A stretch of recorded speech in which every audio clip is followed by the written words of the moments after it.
mother's brother Harold was killed during the siege of Tobruk. He was my grandfather's only son after 5 daughters, and his death nearly destroyed my grandpa. 2 years later, my Auntie Rainbow's husband was killed on the HMAS Hobart when it was hit by a Japanese torpedo. My dad was in the army, and a month before I was born he was transferred to Townsville for training before being sent to New Guinea. He was fighting in Bougainville when the Americans dropped the atomic bomb on Hiroshima on the 6th of August 1945, but he didn't get home until December. My mum told me a wonderful story of how he rang from Roseville railway station before walking the 15 minutes to our house.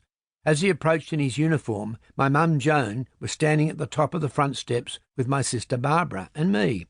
I was 18 months old and took one look at him, then started screaming and ran down the hall and hid in an old dining room which was stacked with furniture and difficult to access.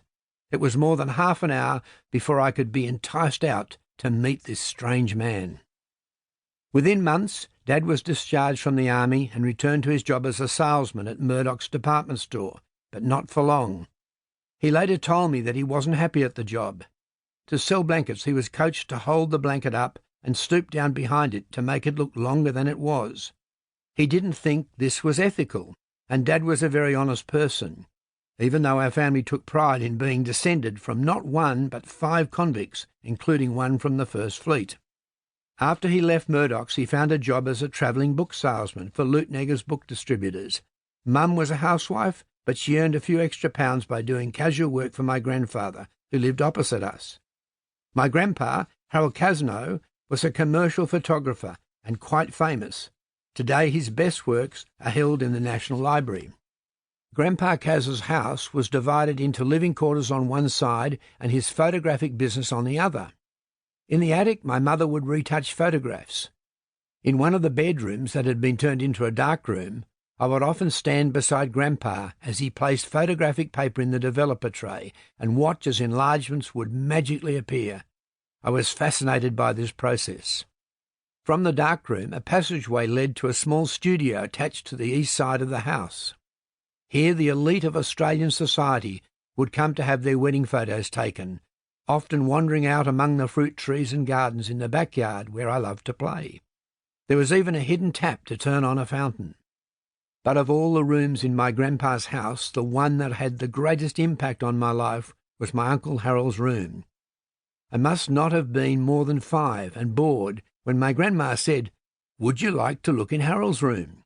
She led me to a semi-detached room at the back of the house, which had been locked up and left since they got the terrible news that Harold had been killed. Even his bed had been left made up. My grandma opened the door, and I stepped into the room to be greeted with the most amazing sight. The walls were covered in panels that held meters, transformers, resistors and capacitors, batteries, valves, everything you could think of. Harold was a wireless technician. Naturally, he'd gone off to war as a signaller, a soldier responsible for battlefield communications. From that day on, I was sometimes allowed to take bits and pieces from Harold's room and experiment with them myself. This was my first interest in radio and then electronics. That interest would in time inspire a career that would save me just when I thought I was about to become a complete failure. In May 1949, 2 months after I'd turned 5, my mother took me to my first day at kindergarten at Roseville Public School. According to my mother, after one glance at the class of 40 kids, I disappeared. She couldn't find me anywhere. An hour later, when she got home, there I was, playing in the cubby house. "What happened to you?" she asked. "Oh, I didn't like school, so I came home over the back fences," I answered. Over the next few weeks, she gradually enticed me to go to school. I had a speech defect and couldn't say anything that started with S. I think my problem with school was the large number of students. To me, just 2 or 3 people was a crowd. I love being by myself or with just one other person. I've always been like that. At school, I was a bit of a misfit, or as my mother explained to her friends, Dick marches to the beat of a different drum.